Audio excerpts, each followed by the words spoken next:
Well, Martin O'Malley's response to the Charleston shooting most likely raised some eyebrows today. The former governor and now Democratic presidential candidate used some pretty strong words in an email to supporters, starting with the subject line. 11 News reporter George Lettuce is live at O'Malley campaign headquarters to explain. George.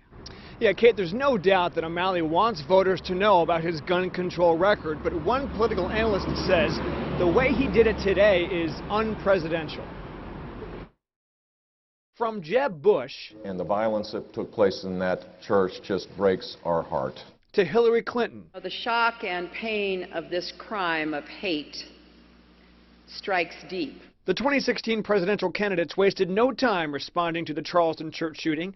That includes former Maryland Governor Martin O'Malley, who on Friday's Morning Joe, with a somber tone, answered questions about the sweeping gun control bills passed in Annapolis in his last term. It was difficult to pass, but we did so realizing that if we just saved one life, it would be an important effort. But in an email sent out to supporters hours later, O'Malley's mood changed drastically, with the subject line, "I'm pissed." He uses the phrase 4 times to express his disgust with Congress and the NRA, and then touts his own record on banning high magazine weapons and adding fingerprint requirements. Quote, "So now I'm doubling down and I need your help.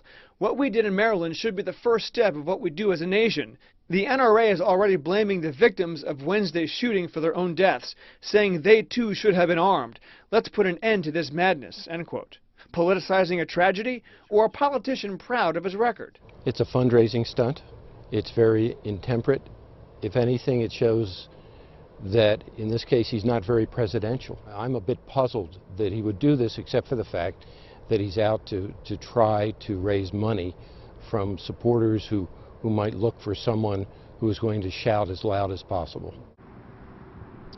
Meanwhile, former Johns Hopkins doctor and now presidential candidate Ben Carson focused his Charleston shooting comments to racial tensions rather than gun laws. We're live in Midtown tonight. George Lettuce, WBAL TV 11 News.